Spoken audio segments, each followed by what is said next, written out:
Il est profondément humain de désirer le contrôle, de vouloir réguler notre environnement et nos vies pour échapper à l'incertitude. Ce besoin de maîtrise se retrouve partout, de l'organisation de notre quotidien aux grandes entreprises humaines comme les sciences et la technologie. Une personne avec le complexe de Dieu est persuadée qu'elle ne peut jamais échouer. Elle est convaincue que ses décisions et opinions sont infaillibles, même si des preuves évidentes démontrent le contraire. Cette personne se berce dans l'illusion de détenir une forme de toute-puissance, où sa perception du monde devient une sorte de philosophie immuable, une vérité absolue en somme. Ce n'est ni un trouble qui peut être diagnostiqué, ni un terme clinique reconnu par la communauté scientifique. Le terme a été employé pour la première fois par Ernest Jones, qui le décrit comme une croyance que l'on est Dieu. On observe souvent chez ces individus un comportement sophomaniaque, c'est-à-dire une tendance à croire que leurs idées et avis personnels sont au-dessus de toute critique. Ils peuvent également ignorer, voire mépriser les normes sociales qui ne cadrent pas avec leur vision des choses.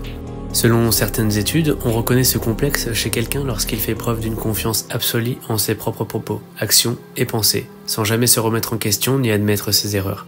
C'est lorsqu'une telle personne prétend détenir des solutions à des problèmes extrêmement complexes sans même avoir les connaissances nécessaires. Des philosophes comme Descartes ont célébré la raison et la capacité humaine à comprendre et à dominer la nature. Mais derrière cette aspiration se cache une peur, celle de l'inconnu et de l'imprévisible. Ce besoin de maîtriser chaque aspect de la vie mène souvent à une illusion persistante, celle de croire que tout peut être modelé selon nos désirs.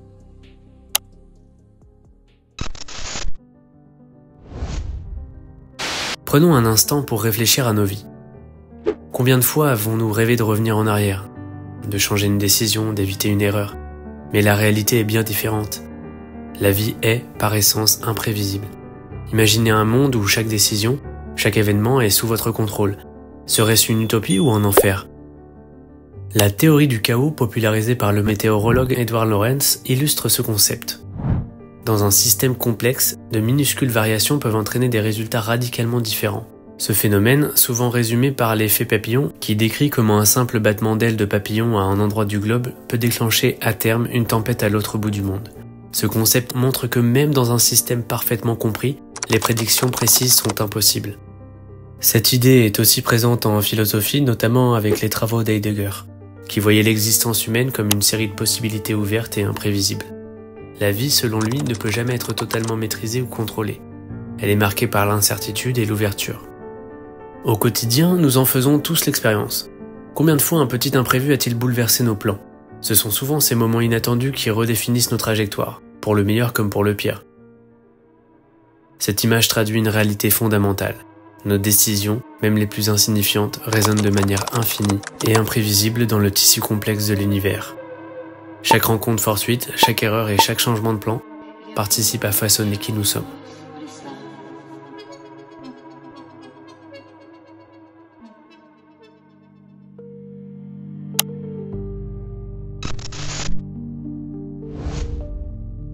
Notre monde fonctionne comme un immense réseau d'interconnexions invisibles, où chaque choix, chaque action a des répercussions bien au-delà de ce que nous pouvons imaginer. Nos vies sont entrelacées de manière subtile avec celles des autres, et chaque choix individuel peut avoir des conséquences inattendues sur l'ensemble.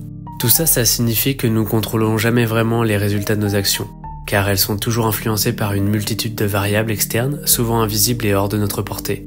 Imaginez un instant l'ampleur de ces interconnexions.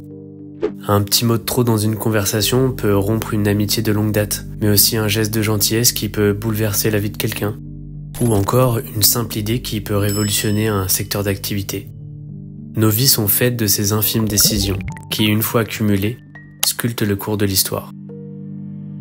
Nous sommes tous, d'une manière ou d'une autre, les acteurs et les témoins d'un enchevêtrement complexe d'actions et de réactions qui dépassent nos compréhensions immédiates.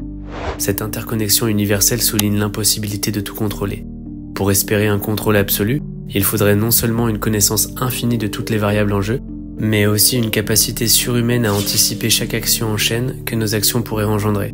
Cela supposerait une sagesse et une lucidité que personne, pas même les plus grands génies de notre histoire, n'a jamais possédé.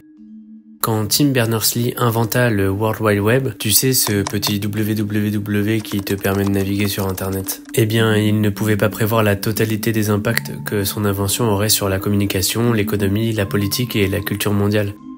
Ce qui n'était qu'au départ un outil pour faciliter le partage de données scientifiques est devenu finalement l'infrastructure essentielle de notre société moderne, pour le meilleur et parfois pour le pire. L'interconnexion a pris une dimension si vaste qu'aucun individu, aussi brillant soit-il, ne pourrait en maîtriser toutes les conséquences.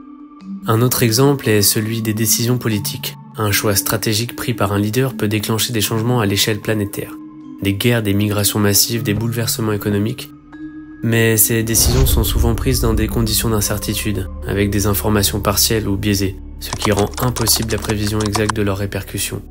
Et en cela, même les dirigeants les plus puissants sont soumis à l'imprévisibilité du monde et à l'interconnexion des choix.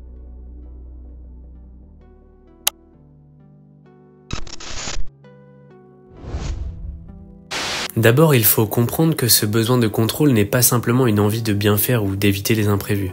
C'est souvent l'expression d'une anxiété sous-jacente, d'une peur du chaos. Ceux qui cherchent à tout maîtriser s'imposent à un fardeau immense, persuadés qu'ils doivent prévenir chaque problème avant même qu'il n'apparaisse. Cette mentalité se traduit par des comportements perfectionnistes. Chaque tâche doit être parfaite, chaque détail sous contrôle, et aucune place pour l'erreur. Mais ce perfectionnisme n'apporte pas la satisfaction escomptée. Au contraire, il génère une pression immense. On passe des heures à revoir et à corriger, insatisfait de ce qui a déjà été fait, avec l'impression que rien n'est jamais assez bien. Et cette incapacité à accepter l'imperfection, à déléguer ou à faire confiance aux autres, mène à un cercle vicieux de stress permanent. On se dit qu'il vaut mieux tout faire soi-même plutôt que de risquer une erreur des autres, mais cela devient insoutenable. Au final, on finit épuisé, incapable de relâcher la pression, pris dans une spirale où chaque imprévu devient un cauchemar. Des études en psychologie le montrent clairement.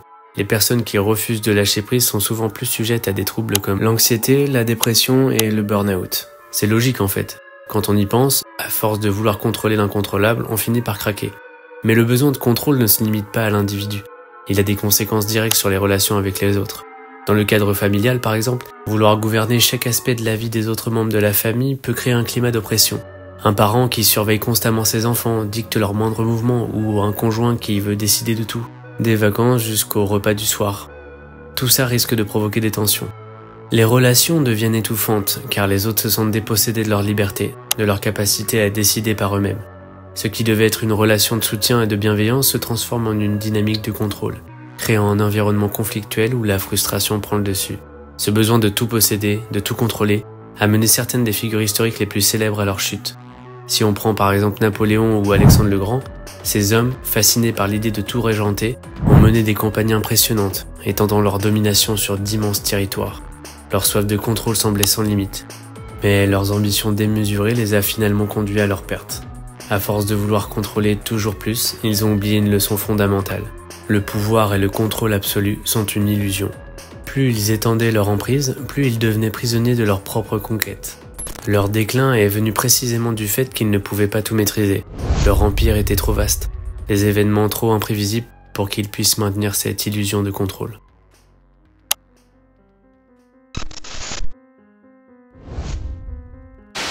Mais alors, pourquoi cette obsession du contrôle?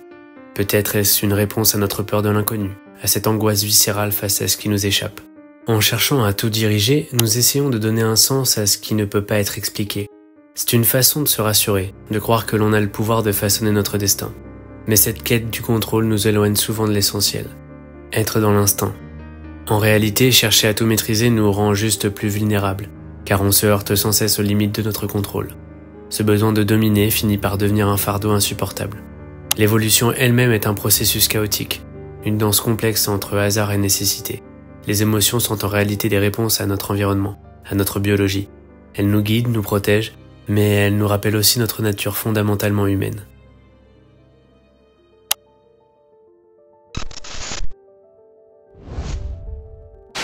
Face à cette réalité, que devons-nous faire? Des philosophes comme les stoïciens ont longtemps prôné l'importance de distinguer ce qui dépend de nous de ce qui ne l'est pas. Pour eux, la clé du bonheur résidait non pas dans le contrôle absolu, mais dans la maîtrise de soi et l'acceptation de l'incertitude. En pratique, cela signifie apprendre à naviguer avec les aléas de la vie, à lâcher prise sur ce qui ne peut être changé. Cela demande du courage, car il faut affronter nos peurs les plus profondes et accepter notre vulnérabilité. Mais c'est aussi là que réside une forme de liberté, celle de vivre sans être obsédé par le futur ou paralysé par le passé. La quête du pouvoir absolu nous éloigne de l'essentiel. Plutôt que de chercher à tout maîtriser, peut-être devrions-nous apprendre à naviguer dans le chaos. En fait, le complexe de Dieu est loin d'être une aspiration noble, mais c'est plutôt une tentative de fuir notre condition humaine, faite d'incertitude et de fragilité. Mais en cherchant à tout contrôler, nous risquons de passer à côté de l'essentiel. La beauté de l'imprévisible et la richesse des imperfections. Trouver la paix dans l'inconstance et reconnaître que la véritable maîtrise ne se trouve pas dans le contrôle, mais dans la capacité à s'adapter et à aimer ce qui est. Accepter nos limites et embrasser le chaos nous permet de reconnecter avec notre humanité. Alors plutôt que de jouer au Dieu, réapprenons simplement à être humain. Merci d'avoir regardé encore toute la vidéo et d'être arrivé jusqu'ici. Je vous fais un petit message pour vous remercier d'être toujours aussi nombreux à regarder mes vidéos. Bien évidemment, on n'hésite pas à commenter, partager, liker. On s'abonne pour ceux qui ne se sont pas encore abonnés, on active la cloche. Et moi je vous dis à la prochaine pour des nouvelles réflexions philosophiques.